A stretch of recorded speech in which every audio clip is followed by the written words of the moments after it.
آج اگر کوئی اس تاریخی رشتے کو توڑنے کی بات کرتا ہے تو وہ صرف پاکستان کا نہیں بلکہ بلوچستان کی اپنی شناخت اور تاریخ کا دشمن ہے، مگر ان کے نعرے، بیانات اور جلسے اگر غور سے دیکھے جائیں تو ایک خاص ایجنڈے کی گونج سنائی دیتی ہے۔ یہ تنظیم نہ تو بلوچ عوام کی نمائندہ ہے، نہ قبائلی عمائدین کی ترجمان۔ بلوچ نوجوانوں کو گمراہ کرنے کے لیے شہید، حق خود ارادیت اور قوم پرستی جیسے الفاظ کا استعمال کیا جاتا ہے، لیکن اصل میں یہ سب محض دھوکہ ہیں۔ سچ تو یہ ہے کہ ان تنظیموں کی بیشتر قائدین خود یورپ، بھارت یا مشرقی وسطی میں محفوظ زندگی گزار رہے ہیں، جبکہ بلوچستان میں صرف عام بلوچ نوجوان کا خون بہتا ہے۔ ایک ایسا ایجنڈا جو نفرت پھیلاتا ہے، نوجوانوں کو گمراہ کرتا ہے اور ریاستی اداروں کے خلاف بغاوت کا بیج بوتا ہے۔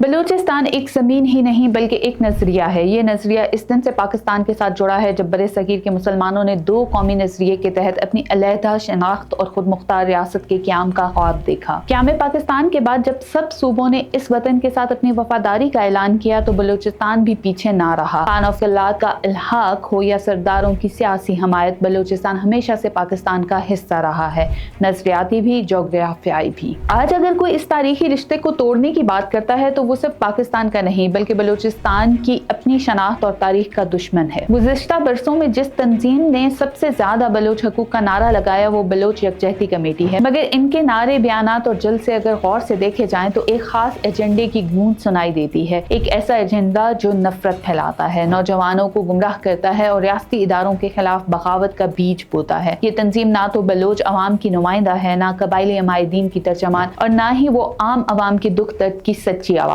ہے۔ یہ صرف ایک پروپیگنڈا نیٹ ورک ہے جسے دشمن قوتیں بالخصوص بھارت مالی، نظریاتی اور تکنیکی معاونت فراہم کر رہی ہے۔ بلوچ یکجہتی کمیٹی کی جانب سے نصیر خان نوری جیسی تاریخی شخصیات کا نام استعمال کر کے اپنے بیانات کو قومی رنگ دینے کی کوشش ایک اور دھوکہ ہے۔ نصیر خان نوری وہ شخصیت تھے جنہوں نے افغان اور ایران سامراج کے خلاف بلوچ سرزمین کا دفاع کیا تھا۔ ان کا نام مزاحمت سے جڑا ضرور ہے مگر وہ مزاحمت بیرونی طاقتوں کے خلاف تھی، نہ کہ اپنے وطن پاکستان کے خلاف۔ آج اگر ان کے نام پر بھارتی بیانیہ پروان چڑھایا جا رہا ہے تو یہ تاریخی توہین ہے اور ان جیسے ہیرو کی مشن سے خیانت۔ بلوچ یکجہتی کمیٹی اور اس سے منسلک چہرے سالوں سے لاپتہ افراد کے نام پر ریاست کو بدنام کرنے کی کوشش کرتے رہے ہیں۔ سچ یہ ہے کہ ان میں سے اکثر افراد دہشت گردی، اغوا برائے تاوان اور ریاست دشمن سرگرمیوں میں ملوث رہے ہیں۔ کئی عدالتوں، کمیشنوں اور سیکیورٹی اداروں کی رپورٹس بتاتی ہیں کہ کئی لاپتہ افراد کالعدم تنظیموں کے ساتھ لڑائی میں مارے گئے ہیں، کچھ افغانستان یا بھارت میں روپوش ہو چکے ہیں، کچھ ریاست سے بغاوت کرنے کے بعد ریاستی کارروائیوں کا نشانہ بنے ہیں اور کچھ سوشل میڈیا پر جھوٹے بیانیے کی بنیاد پر گمشدہ بنائے گئے ہیں۔ یہ کہنا کہ ہر لاپتہ فرد مظلوم ہے دراصل ایک سیاسی حربہ ہے جس کے ذریعے دہشت گردوں کو مظلوم بنا کر عالمی ہمدردی حاصل کی جا سکے۔ بلوچ یکجہتی کمیٹی کا اصل مسئلہ یہ ہے کہ ریاست بلوچستان میں تعلیم، ترقی اور امن لا رہی ہے۔ نئی یونیورسٹیز، اسکالرشپ اسکیمز، ڈیجیٹل ہنر، سڑکوں اور ہسپتالوں کا جال اور نوجوانوں کے لیے روزگار کے مواقع، یہ سب دشمن بیانیے کے تابوت میں آخری کیل بن چکے ہیں۔ یہی وجہ ہے کہ جب اسکولوں پر حملے ہوتے ہیں، اساتذہ کو شہید کیا جاتا ہے، بچوں کو ٹارگٹ کیا جاتا ہے تو بلوچ یکجہتی کے تمام رہنما خاموش ہو جاتے ہیں۔ ان کے بیانات صرف اس وقت آتے ہیں جب ریاستی ادارے رد الفساد جیسے آپریشن کے ذریعے امن قائم کرتے ہیں۔ کیا یہ خاموشی محض اتفاق ہے؟ نہیں، یہ خاموشی دراصل اس بات کی کھلی دلیل ہے کہ یہ لوگ دشمن کے ایجنڈے پر چل رہے ہیں۔ بلوچ یکجہتی کمیٹی، BNM، BYC اور اس طرح کی دیگر تنظیموں کے بیانات کا تجزیہ کیا جائے تو ایک نقطہ بار بار نمایاں ہوتا ہے۔ بھارت را کے منصوبے افغانستان سے تربیت، مغرب میں موجود بلوچ مخالف پاکستان نیٹ ورک اور اسرائیلی لابی، یہ سب عناصر بلوچ قوم کو ریاست سے دور کرنے کی کوشش میں لگے ہوئے ہیں۔ بلوچ نوجوانوں کو گمراہ کرنے کے لیے شہید، حق خود ارادیت اور قوم پرستی جیسے الفاظ کا استعمال کیا جاتا ہے، لیکن اصل میں یہ سب محض دھوکہ ہیں۔ سچ تو یہ ہے کہ ان تنظیموں کی بیشتر قائدین خود یورپ، بھارت یا مشرقی وسطی میں محفوظ زندگی گزار رہے ہیں، جبکہ بلوچستان میں صرف عام بلوچ نوجوان کا خون بہتا ہے۔ بلوچ قوم صدیوں سے غیرت، وفاداری اور قربانی کی علامت رہی ہے۔ یہ وہ قوم ہے جس نے ہر مزانی جیسے سرفروش دیے، جنہوں نے کسی بھی وقت دشمن کے سامنے سر نہیں جھکایا۔ آج بھی بلوچستان کے لاکھوں نوجوان ریاست کے ساتھ کھڑے ہیں، چاہے وہ آرمی میں ہو، FC میں، پولیس میں یا عام شہری کے طور پر۔ بلوچستان کے عوام جانتے ہیں کہ ترقی، تعلیم اور خوشحالی کا راستہ ریاست پاکستان کے ساتھ ہے، نہ کہ چند مفروض دشمنوں کے نعروں کے پیچھے ہے۔ آج کا بلوچ نوجوان صرف نعرے بازی نہیں، حقیقت اور شعور کے ساتھ فیصلہ کر رہا ہے۔ وہ جانتا ہے کہ جو شخص اسے کتاب دیتا ہے وہ خیر خواہ ہے اور جو بندوق دیتا ہے وہ اس کا دشمن ہے۔ بلوچ نوجوان جان چکا ہے کہ BYC جیسے گروہ صرف دشمن کے اعلی کار ہیں، جو امن کی بات کرے وہ سچا بلوچ ہے اور جو نفرت اور بغاوت کی بات کرے وہ دشمن کا ترجمان ہے۔ پاکستان کے دشمن چاہے وہ بھارت ہو، کوئی بین الاقوامی NGO ہو یا سوشل میڈیا کا جعلی نیٹ ورک، وہ کتنی بھی کوششیں کریں بلوچ قوم کو ریاست پاکستان سے جدا نہیں کر سکتے۔ یہ رشتہ صدیوں پر محیط ہے اور انشاءاللہ یہ قیامت تک رہے گا۔ بلوچستان پاکستان ہے اور پاکستان بلوچستان ہے۔ یہ نعرہ صرف الفاظ نہیں بلکہ باشعور بلوچ کا ایمان ہے۔